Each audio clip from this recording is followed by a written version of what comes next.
Papalapit ang Pasko kaya may paalala ang mga otoridad. Mag-ingat daw tayo sa pagkalat na naman ng peking pera. Sa magkakaiwalay na operasyon, arestado ang 2 suspect na nahulihan ng ilang piraso ng peking pera. Nakatutok si Ian Cruz, Explosivo.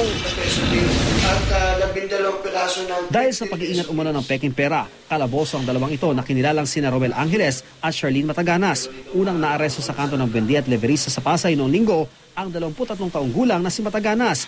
May katransaksyon daw ito na kukuha ng 1,000 peso bill at 12 piraso ng 50 peso bill. Nang madaanan ng mga pulis, bigla raw nagpulasan ng mga ito at nalaglag ang ilang piraso ng peking pera. Sa pagtugis, naaresto si Mataganas. Ikinanta niya si Angeles na nadakip naman sa EDSA Rotonda. Nahulihan ng 33 anyos na si Angeles ng 5 piraso ng peking 1,000 peso bill. Ayon sa pulisya, kalat daw ang peking pera lalo't papalapit ang Pasko.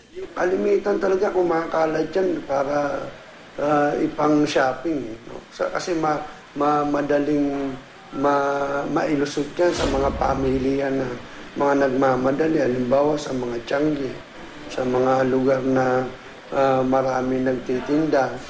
May ulat na rin daw na nakuha ang Pasay Police na nagagamit sa eleksyon ang peking pera.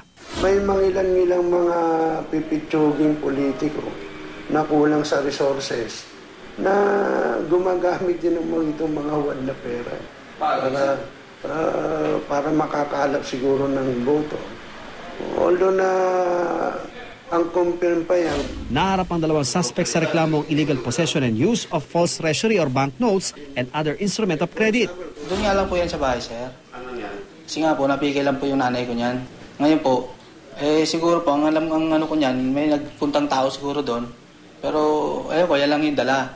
Wala po. Hindi ko pa binibenta yan. Ian Cruz, Nakatutok, 24 Oras.